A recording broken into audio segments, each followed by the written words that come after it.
Người Việt dán phim Việt, tại sao không? Nhu cầu dán phim cách nhiệt bây giờ thì không còn gì phải bàn. 10 xe thì có đến 9 xe dán.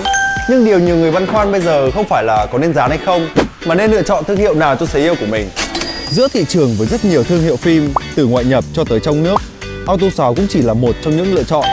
Nhưng điều Auto 6 lựa chọn theo đuổi đó là mang theo lòng tự tôn của một sản phẩm Việt. Không phải để so sánh hơn thua, mà để chứng minh cho người dùng Việt thấy rằng sản phẩm Việt ngày hôm nay hoàn toàn không thua kém những sản phẩm ngoài kia. Một sản phẩm Việt được nghiên cứu để phù hợp với người Việt, xe Việt và khí hậu Việt Nam.